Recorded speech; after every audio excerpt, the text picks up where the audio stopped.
Bogura motor শ্রমিক ইউনিয়নের ত্রিবার্ষিক সাধারণ নির্বাচন হচ্ছে। এই নির্বাচনে আমি সাধারণ সম্পাদক পদপ্রার্থী।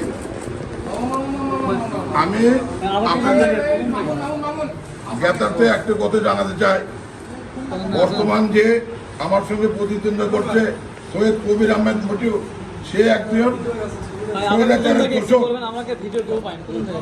সে একজন আমাদের স্বৈরাচারের দোষক। তাকে কোনো অবস্থায় মেনে নেওয়া যায় না,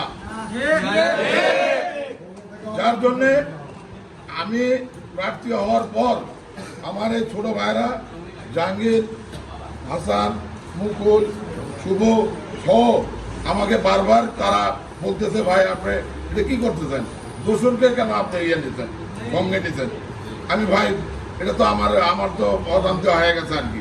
যাই হোক, ঘটনা হচ্ছে যে আমি সহ তারা কেউ দোষরদের মেনে নেবে না। আমরা চাই দোষর মুক্ত বগুড়া হোক, বগুড়াতে কোনো দোষরের স্থান হবে না। এবং আমি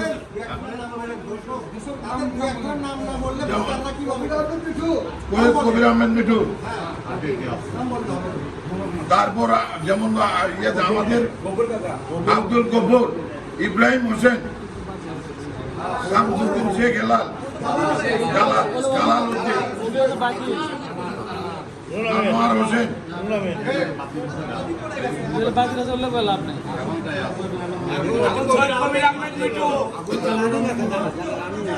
আমি একটা জিনিস আপনাদের দেখাতে চাই, এই যে দেখেন সৈয়দ কবির আহমেদ মিঠুর অনেকগুলি ছবি আছে, আপনারা দয়া করে দেখেন। দেখেন বছরের ছবি বিভিন্নভাবে অনেক ছবি আছে, একটা ছবি না 21টা ছবি আছে। দেখেন কে দোষর কিনা। আমি যার জন্য সবাইকে ডাকছি, আমার ছোট ভাইদেরকে, যে আমরা সবাই সম্মিলিতভাবে এর প্রতিবাদ করব।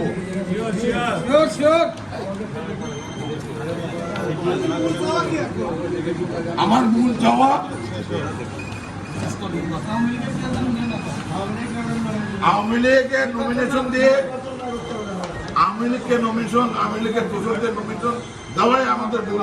এবং আমাদের যিনি নির্বাচন কমিটির চেয়ারম্যান আছেন, উনি কি ইয়েতে দিলেন আমরা ঠিক জানি না, কি বিবেচনায় দিচ্ছেন আমরা জানি না। আমি চাই এই দোষরকে বগুড়া থেকে মুক্ত করা হোক এবং শুক্রবার দিন সঠিকভাবে ভোটটা অনুষ্ঠিত হোক।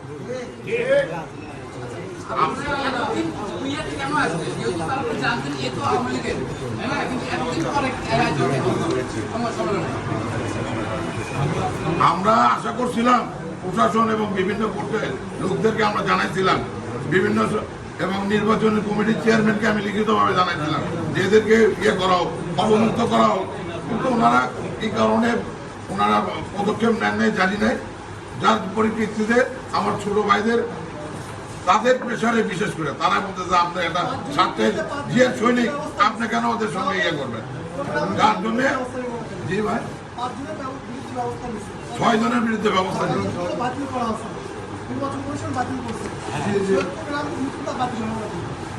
সৈয়দ কবির আহমেদ মিঠুর এটা ঠিক আমি জানি না, আমি লিখিতভাবে অভিযোগ দিয়েছিলাম, আমি ব্যক্তিগতভাবে আমি লিখিতভাবে অভিযোগ দিয়েছি।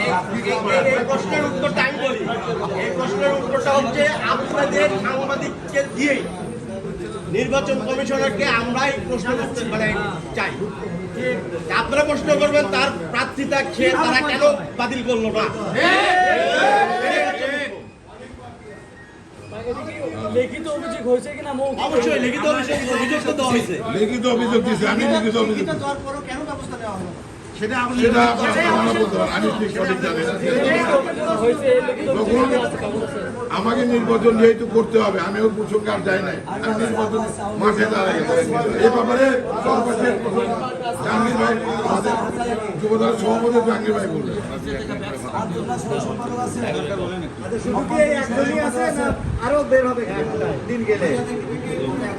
এই মুহূর্তে একটাই পাচ্ছি আমরা, আরো আছে, আরো 2-1 জন আছে যেগুলি ওনারা চক আউট করতে পারেন না, এটা ওনাদের ব্যর্থতা।